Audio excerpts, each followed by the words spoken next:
of the Most High. I'm telling you, it's just awesome. So we're going to click on my brother right now. I just had to share that. I just had to. I just could not move another step. Hey, brother, how are you? Hey, sister, praise the Lord. I'm doing good. You got me stirred up over here. Praise God. I'm telling you, brother, this thing here is deep. And I want to say something, brother, before you start off. But I also want to let those know that you ain't got to stop. You ain't got to stop doing your drive-bys. You ain't got to stop, putting the mafia hits out. You ain't got to stop that. Yeah, you got to stop it out here in the streets, but you got to keep it moving. Keep that same mentality, them drive-bys, all of that. Do it in the camp of the enemy. And we ain't talking about in the natural. We talking about in the spirit. That's what I'm talking about. Keep on doing drive-bys. Ride in the camp of the enemy and put that word out on them. I'm telling you. Because he ain't got no problem with threatening us. And he don't have no problem with threatening our families. And he don't have no problem sitting back with his imps and his peeps or whatever you want to call it and want to put out a hit out on us. Because that hit that he put out, it's going to turn back into him. You understand what I'm saying? And so it's nothing but a blown-up thing gone bad that's going to happen in his camp. You see what I'm saying? He can try all he wants to put a hit out on you and your family and whatever, but you're going to come to find and realize that thing will not take root in Jesus' name. All right, Corey Douglas, ex-gangster redeemed by grace. I love that. Brother, you can go ahead and go as you want to, as you want to go. Okay. Well, thanks. My testimony is it's a testimony that's solely a witness of just God's love and God's grace. And as you listen, you'll really understand that it ain't that I was so good or so smart or that even I was going the right way. It was just the goodness of God, the grace of God, and God's mercy just being released in my life, at an appointed time, a Kairos time. And before I get into the testimony, I just got one person in knowledge. This sister, as Miss Angel was talking, all I just kept hearing in my spirit was the voice of a co-laborer, a guy I used to minister in prison with. And right now, this is like his 28th year. And this was the type of brother, and he's still being sold out for Jesus and preaching the gospel. We used to preach together and minister to the man and encourage each other. But you have certain people who scared and who make excuses for not ministering, but then you have soldiers.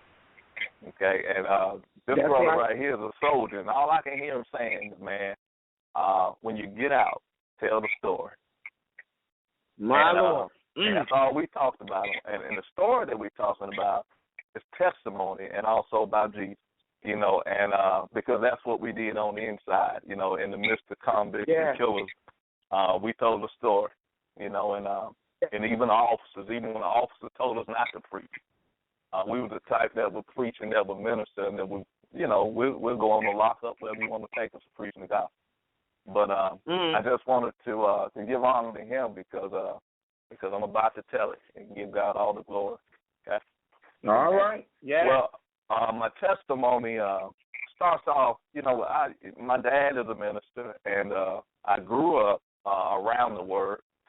But from my own set, I believe I was kind of set out for challenges, and God had a reason for it all. My birthday's on October 31st, which would be on Saturday. And even though my dad was a minister, I saw a lot of stuff growing up. I was raised around extreme poverty. I watched my dad fight and jump on my mom when I was about 3, 4, 5, and saw the violence in the home and really couldn't understand. And my older brother fighting with my dad, and it just brought so much confusion. And then the extreme poverty hit. The restraining order gets put on him. So I'm there with mom, and we're struggling. And the struggle is so bad, y'all, that there were holes in the floor. We weren't even in the project yet. There were holes in the floor. There was no water at times and no lights. And at times we would be eating food out of a cooler, and sleeping on the floor, walking through the house candles. And can you imagine going to sleep on the floor and holes no water, no electricity. And, and waking up in the morning and there's a pack of bologna floating around in water in the cooler, because the ice didn't melt. Mm-hmm. And here's the ironic part about it. We were right beside a church. Our house stayed right beside a church. And so, our stepfather came into the scene, and we were struggling so bad that my family would run a hose pipe all the way from the house to the church to connect it to the water faucet. And it was a problem. It was a problem in church. And you know what the church would do? The church would unhook it.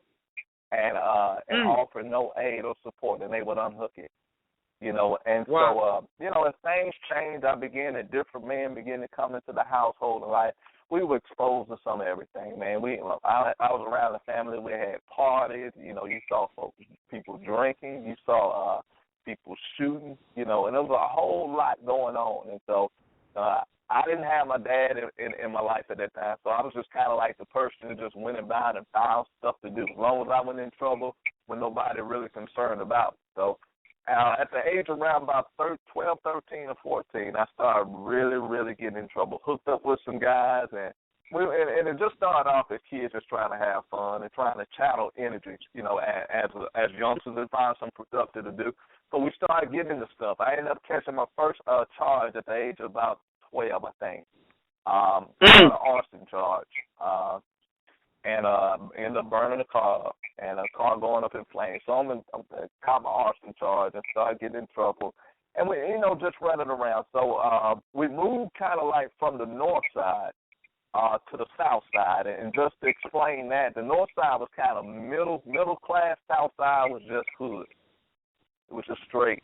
And so in that transition, it's like I moved into an entirely different world, and I kind of moved from the middle class side because I was already getting in trouble over there.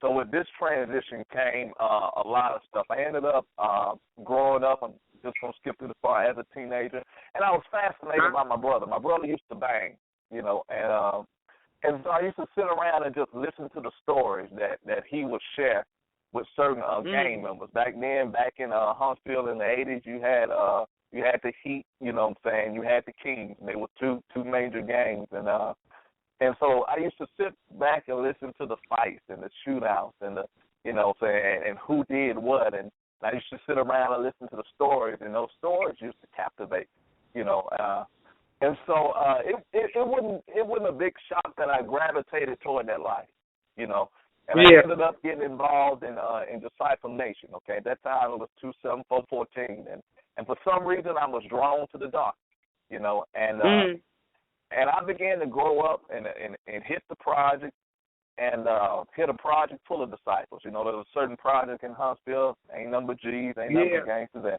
and that's the place where that's where I felt home at, because even though people didn't have all the money, there was a lot of loyalty and a lot of realness down there. And everybody was struggling, but it was more love, in that place than I had experienced anywhere else. And so, I grew up relatively, with a good heart and a compassionate heart, but the streets are cold, and I learned that real quick that if you don't, it's almost like a survival of the fittest thing. If you don't, the mentality I adopted was, hey, if you don't do it to somebody harder and quicker, then eventually it's going to be done to you. And so after taking so many blows in the street, I quickly learned, how you got to be. And it wasn't something that I necessarily chose, but it's where I was born. And that's all I knew. And so when I was in that life, about 13, I had issues with male authority because every man that came into our household, into my mom's life, was no good. I watched men cheat. I watched men lie. I watched men abuse aunties, sisters, and mothers when I was young. And I used to always say, that, everybody that had helped me and impacted in my life, their life was being destroyed by a no good man. And I used to always say that I'd never be like that. But there was also something that rose up on the inside that said, when I get old enough, I'm going to protect those that I care about. Talking about the women in my family. So at about the age of 13 or 14, I had a real chip on my shoulder toward man. I had murder in my heart because at some point, I think at around the 12, I had actually got choked. and thrown across the room by a stepfather. And I can remember the hate, I can remember the anger, and it left lacerations on my neck, and I can remember murder entering in on the inside. I can remember the capacity and the mentality that if I had the ability and if I had the opportunity at that time, even though I was small and skinny and young, that I would take his life. You know, I knew that was in me. And so I believe that the spirit of murder entered me at that point. You know what I'm saying? And I believe that was the entrance of it all, the anger toward male authority. Because when I got to about 14 or 15, they couldn't tell me nothing. You know, and they were afraid of me. You know, and you know, I just didn't have any understanding. I was real understanding when it came to women. Never hit a woman, never misuse them, never. But when it came to another male figure, you know, I just didn't have no love, you know, for the ones that crossed. And I believe that wound was the reason. And so saying that when it came to banging and when it came to violence, oftentimes I took things overboard. You know what I'm saying? And I would go overboard hurting people or trying to take lives or bring harm, because what I was really doing, in so many words, is that I was really trying to pay somebody back from the pain of my past that I had experienced, you know, in dealing with men. And so I would blank out and just do overly violent stuff, you know what I'm saying, toward guys. And so at around about 15 or 16, you know, I was running the streets, of course, with the G's and Terry Heights, you know, and going through the projects and carrying on. And, you know, of course, drinking and selling drugs and smoking weed and really just going with the flow. But I felt so trapped, y'all. I mean, you know, even though it was, you know, I was doing that, I wasn't happy and I wasn't miserable. I was miserable. So when I got to about 17 or 18, what began to happen is I began to struggle in my school life, you know, because at the roundabout 16, 17, the banging scene was strong here in Huntsville. So when I hit about 17 or 18, that thing hit the climax. And all of the hoods here are not far from each other. The main one that was vibing, you can get to no less than 15 minutes. Most of them was like 5 minutes apart. In every hood, you got a different sect. You got Disciples, you got Bloods, you got Crips. And so, you know, this thing was crazy because it was like a reality that you couldn't get away from. You know what I'm saying? Yeah. And you was forced to kind of deal with it. And so, and a lot of people tell you, well, won't you just walk away? But sometimes the streets won't let you walk away. You get what I'm saying? Right. When you're in a situation, you're in a certain environment, and you have no power to get yourself out of it. It's not always that easy. You know, so to just walk away. And and so at the round, I was struggling big time. I contemplated dropping out of school. Actually, I did drop out. And because the banging thing was so hard, man, it was so rough, then I started making money by robbing. You know what I'm saying? And what I would do, I would go over to the enemy's territory, and I would hit trap spots. You know, me and my partner, what we would do, we would scope them out. We would map it out for about a month. We got pencils, we got paper, we got entry point, exit points. We might send a person in at the cops and then lay him and you down. And so what began to happen is that I began to make my money because I didn't want to get caught slipping and somebody just plugged me about 9 times. So I had to always keep my guns on me. So I said, okay, since I got to live like this, I might as well make money like this. Okay? And so what I began to do, what we began to do, is that, like I said, we hit trap spots. We just lay dope boards, man. We hit the whole spot and come up in there shooting if we have to. You know, but everything was mapped out and planned out.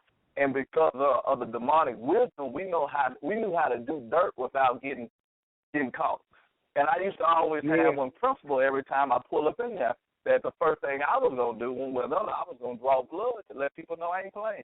You know what I'm saying? Yeah. And so and so that's what I did. And that's what we did. But I'm still in school at this point. I'm like 17, but I'm keeping my school life away from the street life. You know what I'm saying?